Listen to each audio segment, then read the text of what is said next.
Memorial do Convento, capítulo 1. Dom João, quinto do nome na tabela real, irá esta noite ao quarto de sua mulher, Dona Maria Ana Josefa, que chegou há mais de 2 anos da Áustria para dar infantes à coroa portuguesa e até hoje ainda não emprenhou. Já se murmura na corte, dentro e fora do palácio, que a rainha provavelmente tem a madre seca, insinuação muito resguardada de orelhas e bocas delatoras e que só entre íntimos se confia. Que caiba a culpa ao rei nem pensar. Primeiro, porque a esterilidade não é mal dos homens. Das mulheres, sim, por isso são repudiadas tantas vezes. E segundo, material prova, se necessário ela fosse, porque abundam no reino bastardos da real semente e ainda agora a procissão vai na praça. Além disso, quem se extenua a implorar ao céu um filho não é o rei, mas a rainha, e também por 2 razões. A primeira razão é que um rei, e ainda mais se de Portugal for, não pede o que unicamente está em seu poder dar. A segunda razão, porque sendo a mulher naturalmente vaso de receber, há de ser naturalmente suplicante, tanto em novenas organizadas como em orações ocasionais. Mas nem a persistência do rei, que salvo dificultação canónica ou impedimento fisiológico, 2 vezes por semana cumpre vigorosamente o seu dever real e conjugal, nem a paciência e humildade da rainha, que a mais das preces se sacrifica a uma imobilidade total depois de retirar-se de si da cama o esposo, para que se não perturbem em seu gerativo acomodamento os líquidos comuns, escassos os seus, por falta de estímulo e tempo, e cristianíssima retenção moral, pródigos os do soberano, como se espera de um homem que ainda não fez 22 anos. Nem isto, nem aquilo fizeram inchar até hoje a barriga de Dona Maria Ana. Mas Deus é grande. Quase tão grande como Deus é a Basílica de São Pedro de Roma que El Rei está a levantar. É uma construção sem caboclos nem alicerces. Assenta em tampo de mesa que não precisaria ser tão sólido para a carga que suporta. Miniatura de basílica dispersa em pedaços de encaixar, segundo o antigo sistema de macho e fêmea, que, à mão reverente, vão sendo colhidos pelos 4 camaristas de serviço. A arca de onde os retiram cheira a incenso, e os veludos carmesins que os envolvem separadamente para que se não trilhe o rosto da estátua na aresta do pilar, refulgem à luz dos grossíssimos brandões. A obra vai adiantada. Já todas as paredes estão firmes nos engonços, aprumadas se vêem as colunas sobre a cornija percorrida de latinas letras que explicam o nome e o título de Paulo V Borghese e que El Rei há muito tempo deixou de ler, embora sempre os seus olhos se comprazam no número ordinal daquele Papa, por via da igualdade do seu próprio. Em rei seria defeito a modéstia. Vai ajustando nos buracos apropriados da cimalha as figuras dos profetas e dos santos, e por cada uma fez vénia ao camarista, afasta as dobras preciosas do veludo, aí está uma estátua oferecida na palma da mão, um profeta de barriga para baixo, um santo que trocou os pés pela cabeça, mas nestas involuntárias irreverências ninguém repara, tanto mais que logo El Rei reconstitui a ordem e a solenidade que convêm às coisas sagradas, endireitando e pondo em seu lugar as vigilantes entidades. Do alto da cimalha, o que elas veem não é a praça de São Pedro, mas o rei de Portugal e os camaristas que o servem.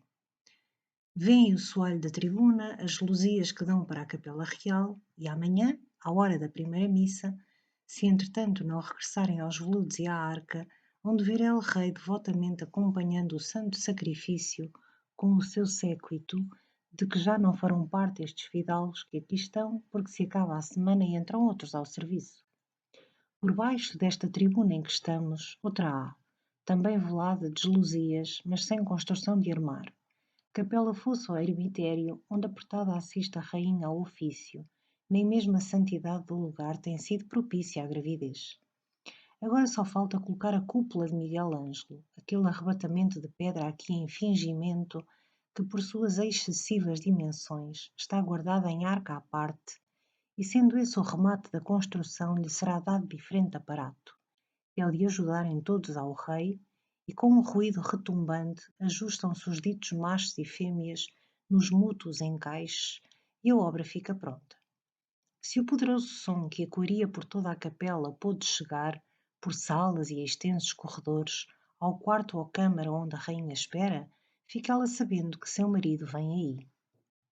Que espera? Por enquanto ainda El Rei está a preparar-se para a noite. Despiram-no os camaristas, vestiram-no com o trajo da função e do estilo, passadas as roupas de mão em mão, tão reverentemente como relíquias de santas que tivessem trespassado donzelas.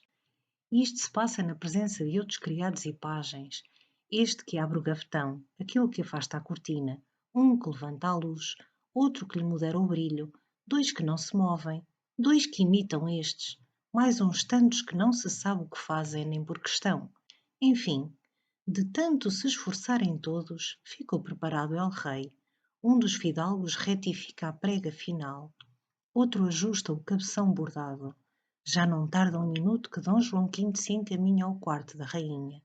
O cântaro está à espera da fonte. Mas vem agora entrando Dom Nuno da Cunha, que é o bispo inquisidor, e traz consigo um franciscano velho.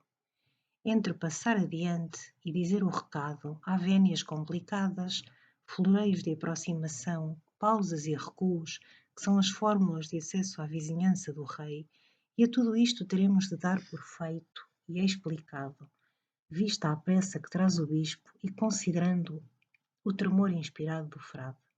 Retiram-se a uma parte Dom João V e o inquisidor, e este diz: aquele que além está é Frei António de São José, a quem, falando-lhe sobre a tristeza de Vossa Majestade por lhe não dar filhos à Rainha Nossa Senhora, pedi que encomendasse Vossa Majestade a Deus para que lhe desse sucessão, e ele me respondeu que Vossa Majestade terá filhos se quiser.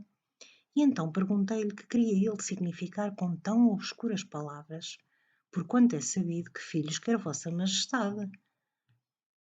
E ele respondeu-me palavras enfim muito claras, que se Vossa Majestade prometesse levantar um convento na vila de Mafra, Deus lhe daria sucessão. E tendo declarado isto, calou-se Dom Nuno e fez um aceno ao arrábido.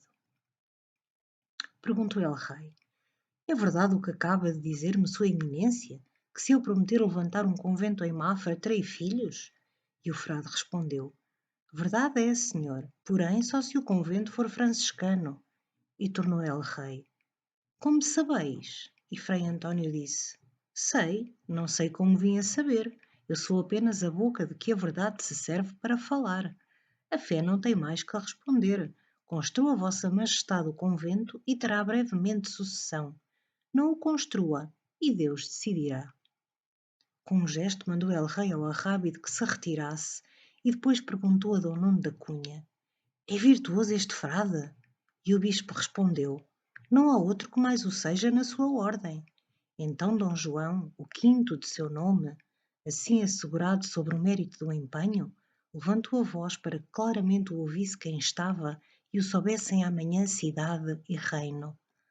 Prometo, pela minha palavra real, que farei construir um convento de franciscanos na vila de Mafra, se a rainha me der um filho no prazo de 1 ano a contar deste dia em que estamos. E todos disseram: Deus ouça Vossa Majestade. E ninguém ali sabia quem iria ser posto à prova, se o mesmo Deus, se a virtude de Frei António, se a potência do rei, ou finalmente a fertilidade dificultosa da rainha. Dona Maria Ana conversa com a sua camareira-mor portuguesa, a Marquesa de União. Já falaram das devoções do dia, da visita feita ao convento das Carmelitas Descalças da Conceição dos Cardais e da novena de São Francisco Xavier, que amanhã principiará em São Roque. É um falar de rainha e marquesa, jaculatório e ao mesmo tempo lacrimoso quando proferem os nomes dos santos, fungitivo se houver menção de martírio ou sacrifícios particulares de padres e madres, mesmo não excedendo uns e outros a simples macerção do chum ou oculta fustigação do silício. Mas El Rei já se anunciou e vem de espírito aceso, estimulado pela conjunção mística do dever carnal e da promessa que fez a Deus por intermédio de bons ofícios do Frei António de São José. Entraram com El Rei 2 camaristas que o aliviaram das roupas supérfluas, e o mesmo faz a Marquesa à Rainha, de mulher para mulher, com a ajuda de outra dama, condessa, mais uma camareira mor não menos graduada que veio da Áustria. Está o quarto uma assembleia. As majestades fazem mútuas vénias, nunca mais acaba o cerimonial. Enfim, lá se retiram os camaristas por uma porta, as damas por outra, e nas antecâmaras ficarão esperando que termine a função, para que regresse el rei acompanhado ao seu quarto, que foi da rainha sua mãe no tempo de seu pai, e venham as damas a este aconchegar Dona Maria Ana debaixo do cobertor de penas que trouxe da Áustria também, e sem o qual não pode dormir, seja inverno ou verão. E é por causa deste cobertor, sufocante até no frio fevereiro, que Dom João V não passa toda a noite com a rainha. Ao princípio, sim, por ainda superar a novidade ao incômodo, que não era pequeno sentir-se banhado em suores próprios e alheios, com uma rainha tapada por cima da cabeça, recusando cheiros e secreções. Dona Maria Ana, que não veio de um país quente, não suporta o clima deste, cobre-se toda com o imenso e altíssimo cobertor, e assim fica, enroscada como toupeira que encontrou pedra no caminho e está a decidir para que lado há de continuar a escavação da galeria. Vestem a rainha e o rei camisas compridas que pelo chão arrastam, a do rei somente a fímbria bordada, a da rainha bom meio palmo mais, para que nem a ponta dos pés se veja, o dedo grande ou os outros, das impudicícias conhecidas talvez seja esta a mais ousada. Dom João V conduz Dona Maria Ana ao leito, leva-a pela mão como no baile o cavaleiro à dama, e antes de subirem os degrauzinhos, cada um de seu lado, ajoelham-se e dizem as orações acautelantes necessárias para que não morram no momento do ato carnal sem confissão, para que desta nova tentativa venha a resultar fruto. E sobre este ponto tem Dom João V razões dobradas para esperar, confiança em Deus e no seu próprio vigor, por isso está dobrando a fé com que ao mesmo Deus impetra a sucessão.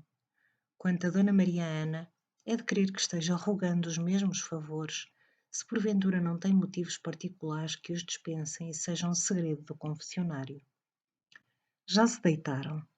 Esta é a cama que veio da Holanda quando a rainha veio da Áustria, mandada fazer de propósito pelo rei, a cama, a quem custou 75.000 cruzados, que em Portugal não há artífices de tanto primor, e se os houvesse, sem dúvida ganhariam menos.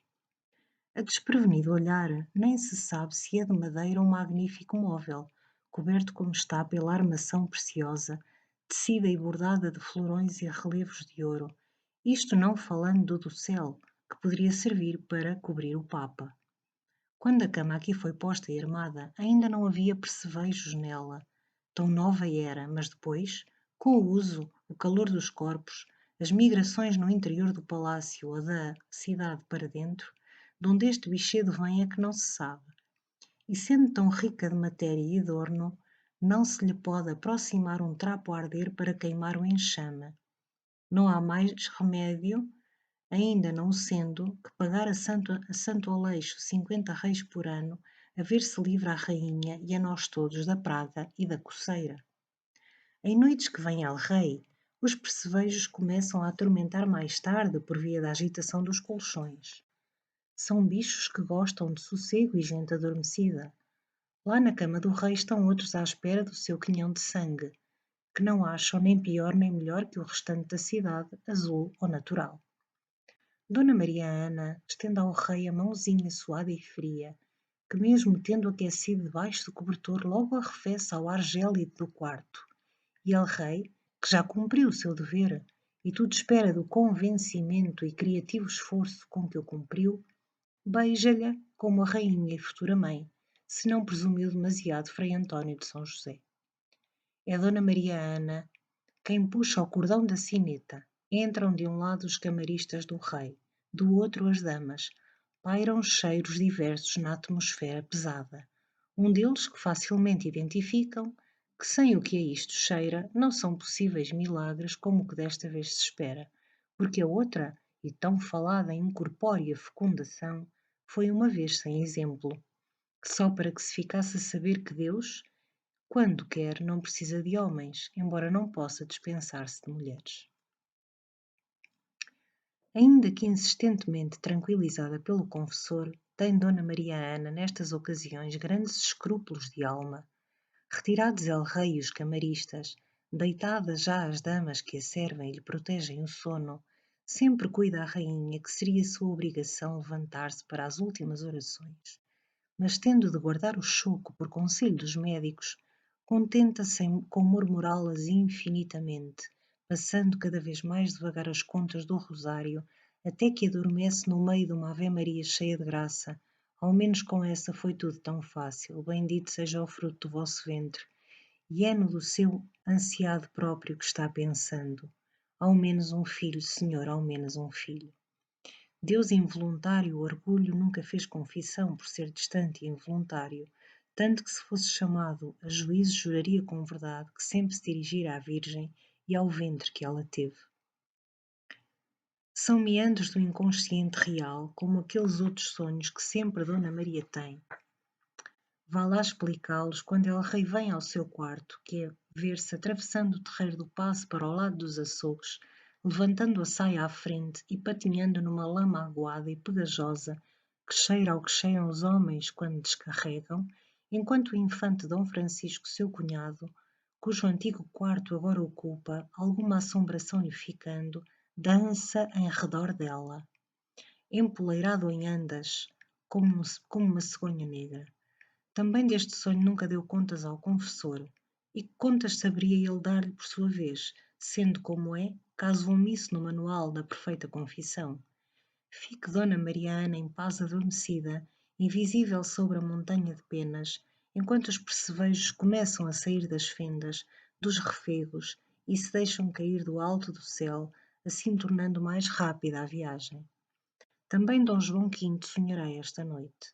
Verá erguer-se do seu sexo uma árvore de Jessé, frondosa e toda povoada dos ascendentes de Cristo, até ao mesmo Cristo, herdeiro de todas as coroas, e depois dissipar-se a árvore e em seu lugar levantar-se poderosamente, com altas colunas, torres sineiras, cúpulas e torreões, um convento de franciscanos, como se pode reconhecer pelo hábito de Frei António de São José, que está abrindo de par em par as portas da Igreja. Não é vulgar em reis um temperamento assim, mas Portugal sempre foi bem servido deles.